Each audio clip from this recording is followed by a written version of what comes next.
Who spends the most money? Who is most likely to start an argument? Who falls asleep first? Who is more annoying? See what this bastard did to me. See what she did to me. She just hit me right now. See what she did to me. This is me. This is me bleeding. This is me bleeding. This is me bleeding. This is me bleeding. Yeah, that's me. That's me. She just did this to me right now. This is about 2 weeks now, and all I get from this woman is damage, spoiling properties. See? You don't small. As they borrow money for hand. They borrow money for shower hand. You're a small man, I swear to God. You're a small picking for all your power like this. You're no fucking body. You're no fucking body. So you don't play fish like it's you. Anytime such a story surfaces online, one question you are going to be asking yourself is this: how did they get to this point? What happened to the first love? Is it going to be a case of love gone sour or a mental disorder that will make a woman to set her house on fire, douse herself with kerosene, and still died in the same fire while her husband was standing there looking at her? Bimbo Ogbonna, IVD, is a popular auto dealer in Lagos, and he has known Bimbo for over 35 years. According to what we heard, that when Bimbo was only 18 years old was when Ikechukwu impregnated her. And the family will not hear of that because they believe that Ikechukwu was an illiterate. How will he just look at their daughter and try to taint the destiny of their daughter? So they decided to separate them. They moved Bimbo away from Lagos all the way to Abuja, where Ikechukwu will not have contact with her.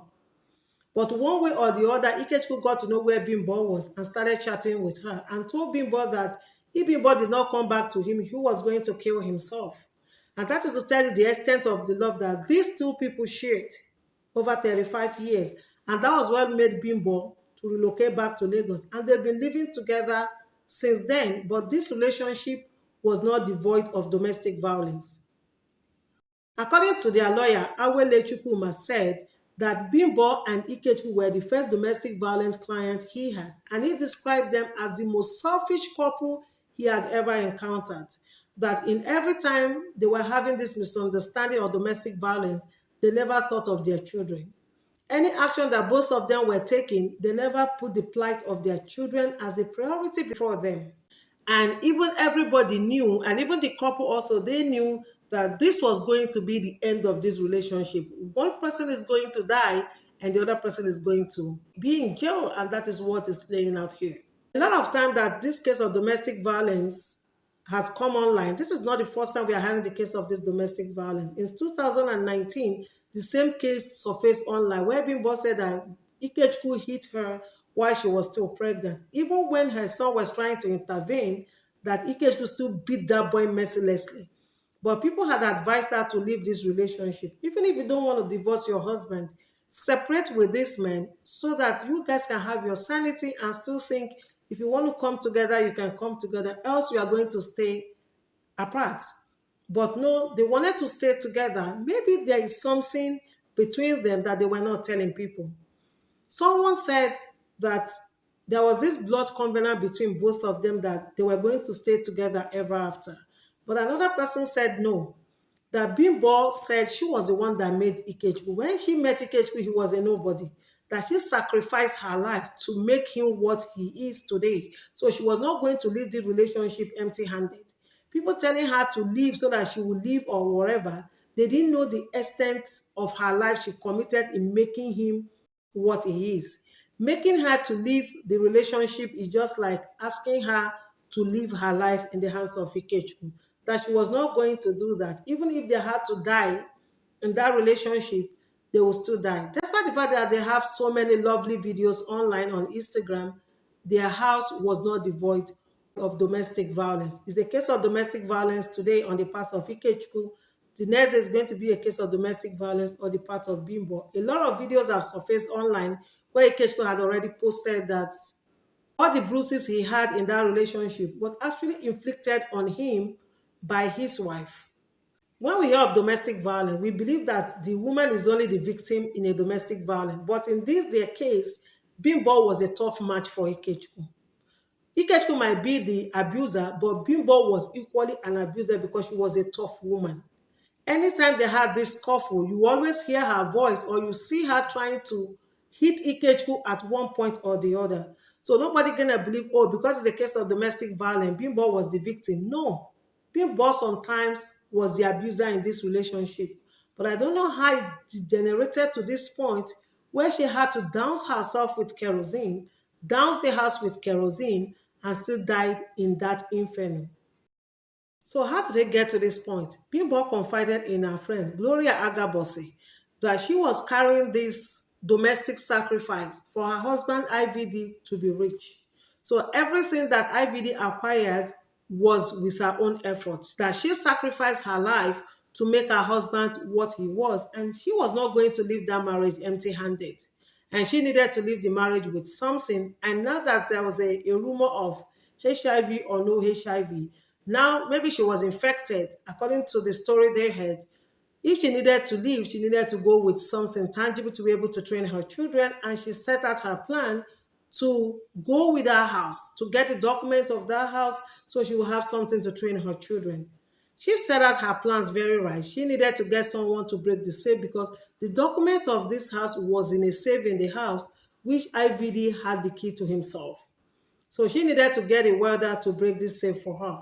She actually got a welder, and the welder came to the house and was trying to break the safe.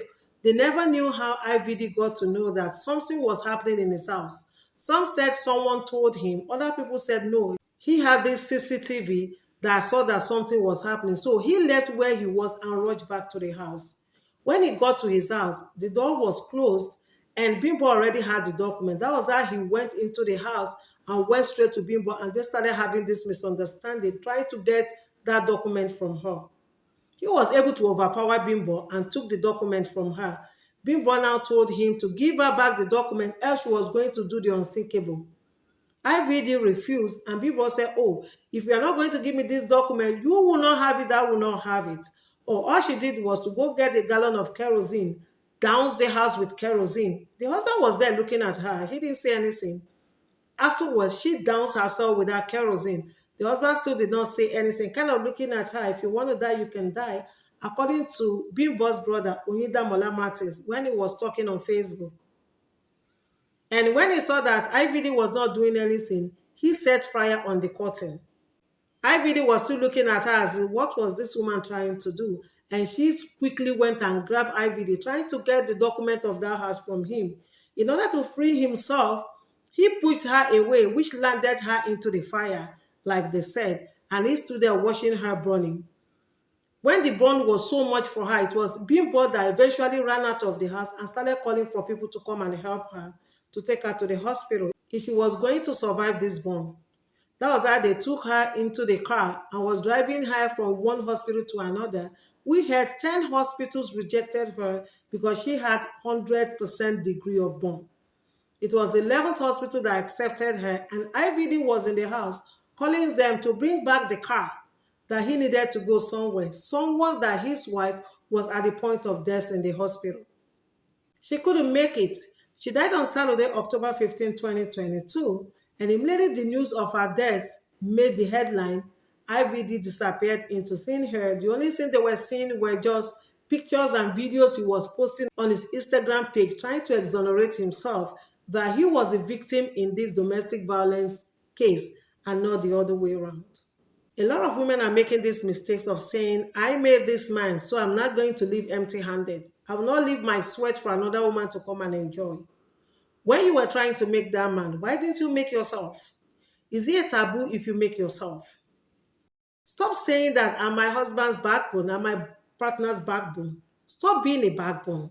Be the cranial bone. Be the skull bone that brings out everything, you are the computer of the house, you are the processor of the house, you bring everything to the forefront, you bring everything to the table.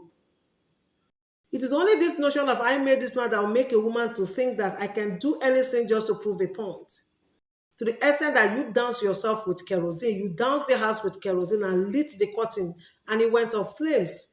Without thinking that because you have kerosene on your body, any little contact with that fire, you are gone. What kind of point, what kind of love do you want your husband to profess to you at the point where you already doused yourself with kerosene and the house was already on fire. The man was trying, I'm not trying to exonerate the man. He might be trying to save himself. After dousing yourself in kerosene, you went and grabbed the man by the leg and you want the man to wait. It is only a tree that will hear, oh, you are going to be cut down tomorrow and the tree will still be standing. Women should stop depending on their husband, trying to stay at the background so that people will not know you are there. Be at the forefront. Make yourself. Put your hands in task so that when you feel that relationship is no longer cordial, you take a walk with your children. Your work, your handwork is going to feed you and feed your children. Any property you think you have acquired between you and your husband belong to your children. The life you have now, you have lived the better part of your life. Anything you are living now is extra. So whatever property you think you have acquired is not for you. They are for your children. Why kill yourself to prove a point? Oh, if I can't have it, you cannot have it. Okay, I can't have it, you can't have it. Who has it? Oh, you cannot have it, I cannot have it. Then you set it on fire. What kind of mental state is that? If you want to prove a point that you are tough, be tough in making money. Be tough in training your children. Be tough in bringing ideas. Be tough in educational level. Don't be tough in troublemaking. Be tough in everything. Let people see you as, oh, she is tough, but this is her land bank. This is her finger on the stand of time. Don't prove a point only when you want to show yourself that I can kill, I can die. If you die and go, now your children are going to suffer. Because the way that he stood there until she set herself on fire, she died in the fire, he's still going to go for it because he has committed an offense by not rescuing her when she was trying to kill herself, because this was just like a suicide mission. Now, if he ends up in jail, that we are not going to say what the judge is going to say about this case. If he ends up in jail, what happens to your 5 children? And the oldest is only 14 years. Women should reason before they act. Use your senses. Talk to yourself. Don't act out of reasoning. Don't even act before you think. Think before you act. Your action must show that you are wise. Your action must show that you made that man. If you are proving that you made a man and you are taking some silly decisions, so how do you want to believe that you made a man? Is it with this action? Is it with this childish character that you made this man? Check your actions. Breathe in. Don't take decision when you are annoyed. I keep saying it. Give yourself some time. Let breeze blow into that your brain, and you are going to remember that your children are your future. Every property you cannot acquire, with God on your side, your children will acquire more than that. And you are going to enjoy the fruit of your labor only when you are alive. But if you are dead and your children are destitute, they're on the streets, or they are being trained by one uncle or aunt, and their destinies are thwarted, they will never forgive you, even in death. Thank you, all my fans. Thank you for being here. Thank you for listening to this story. We need to encourage every of our women to get our hands into something. Let every woman make yourself. Drop your comment. Let me know what you think. How do we want to make ourselves as a woman? And do not forget to click the like button, the subscribe button, and the follow button, and stay updated on all our videos. And especially if there is an update to this story, you'll be the first to be notified.